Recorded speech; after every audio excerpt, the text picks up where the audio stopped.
ஓம் ஸ்ரீ குருப்யோ நமக. நன்றாக குரு வாழ்க, குருவே துணை. பரபிரம்ம ருத்ரகாயத்ரி ஞானஸ்தலத்து நண்பர்களுக்கு வணக்கங்களும் வாழ்த்துக்களும் கூறி 7 நாட்களுக்கான தினப்பலனை மேஷ லக்னத்திற்கு இந்த பகுதியில் பார்க்க இருக்கோம். ஜூலை 12 முதல் ஜூலை 18 வரை. மேஷ லக்னத்திற்கு முதல் நாளான ஜூலை 12 சனிக்கிழமை அன்னைக்கு சந்திரன் மகர ராசியில் இருக்கார். காலையில் 6:35 திருவோணம் நட்சத்திரத்தில் போகிறார். தினப்பலன் என்பது சந்திரனை பொறுத்தது. சந்திரனுடைய நட்சத்திரத்திலே இருப்பது திருவோண நட்சத்திரம். அப்போ 10ஆம் இடம் அப்படிங்கிறது வீரியமாக செயல்படும் அமைப்பு. இப்போ சந்திரனுடைய நட்சத்திரத்தில் வேறு ஏதாவது கிரகம் இருக்கா அப்படிங்கிறதையும் நம்ம பார்க்கணும். 2ஆம் இடமான ரிஷப ராசியில் ரோகிணின்ற சந்திரனுடைய நட்சத்திரத்தில் சுக்கிரன் போயிட்டுருக்கார். அப்போ இந்த 2ஆம் இடமும் 10ஆம் இடமும் இன்னைக்கு நமக்கு வருமானம், பதவி, ஒரு அந்தஸ்தான ஒரு மதிப்பான ஒரு விஷயம் மற்றும் தொழில் பலத்தையும் உத்தியோக பலத்தையும் உறுதி செய்கிறது. அதனால் எந்தவித தொழில் லைனில் இருக்கிறவங்களும் இன்றைக்கி ஊக்கமாகவும் ஒரு பெனிஃபிட்டாகவும் இன்றைக்கி நாளை நடத்தலாம். நல்லாயிருக்கும்.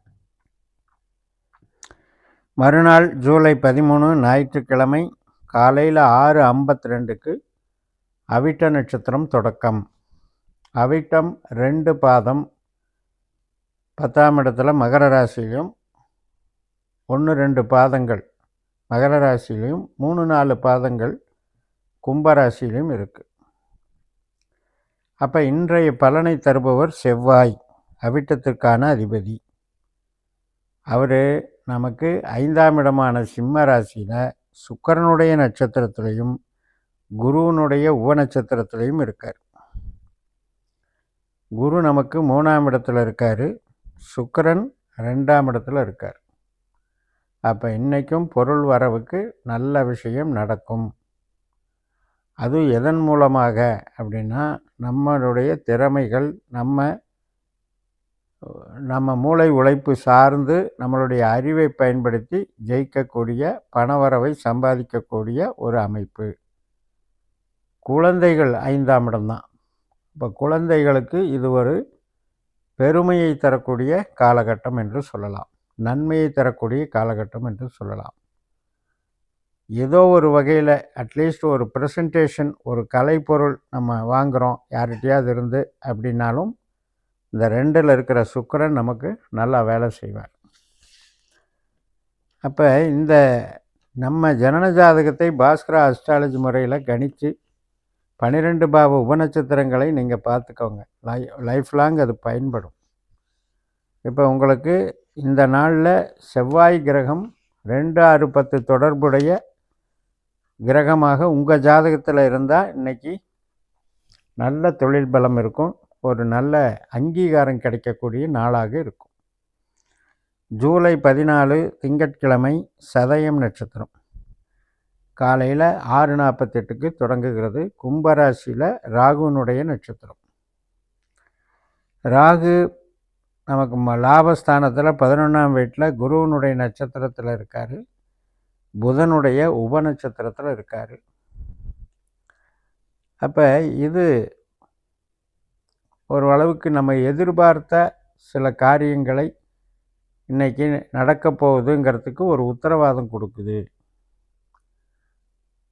அதாவது அகம் சார்ந்த வகையிலையும் புறம் சார்ந்த வகையிலையும் ஒவ்வொருவருக்கும் ஒரு எதிர்பார்ப்பு இருக்கும். இந்த காரியம் நடந்தால் நமக்கு நல்லா இருக்குமே அப்படின்னு சொல்லி ஒரு எதிர்பார்ப்புகள் இருப்பது சகஜம். அந்த எதிர்பார்ப்புகளை நிறைவேற்றும் வண்ணம் இன்றைக்கி கிரகங்கள் உங்களுக்கு செயல்படுது. பொருளாதாரம் மட்டுமல்ல, ஒரு இடம் வாங்கிறது, வீட்டுக்கு தேவையான பொருள் வாங்கிறது, வாகனம் வாங்கிறது, உற்பத்தி சார்ந்த தொழிலில் பலமாக நாம் எதிர்பார்த்த ஒரு முன்னேற்றம் கிடைக்கிறதுங்கிறது இன்றைக்கி நடக்கும். ஜூலை 15ஆம் தேதி செவ்வாய்க்கிழமை காலையில் 6:25 பூரட்டாதி நட்சத்திரம் தொடங்குகிறது. குருவனுடைய நட்சத்திரம்.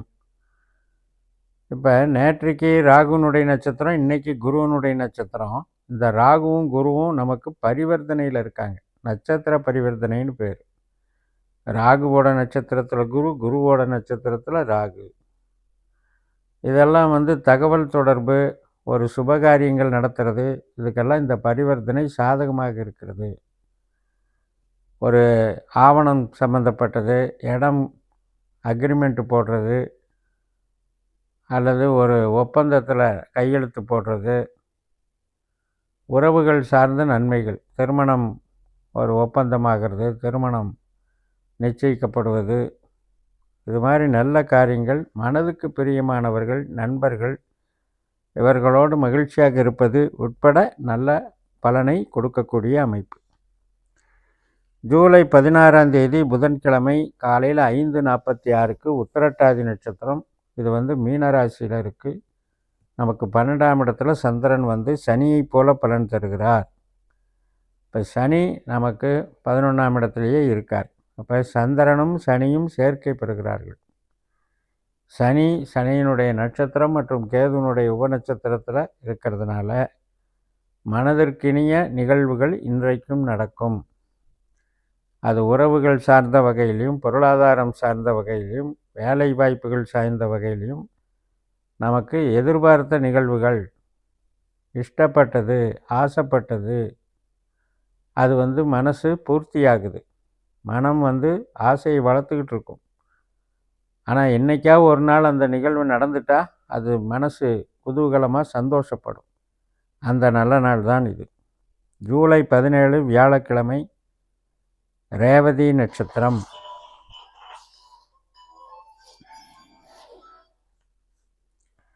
இந்த ரேவதி என்பது புதனுடைய நட்சத்திரம்.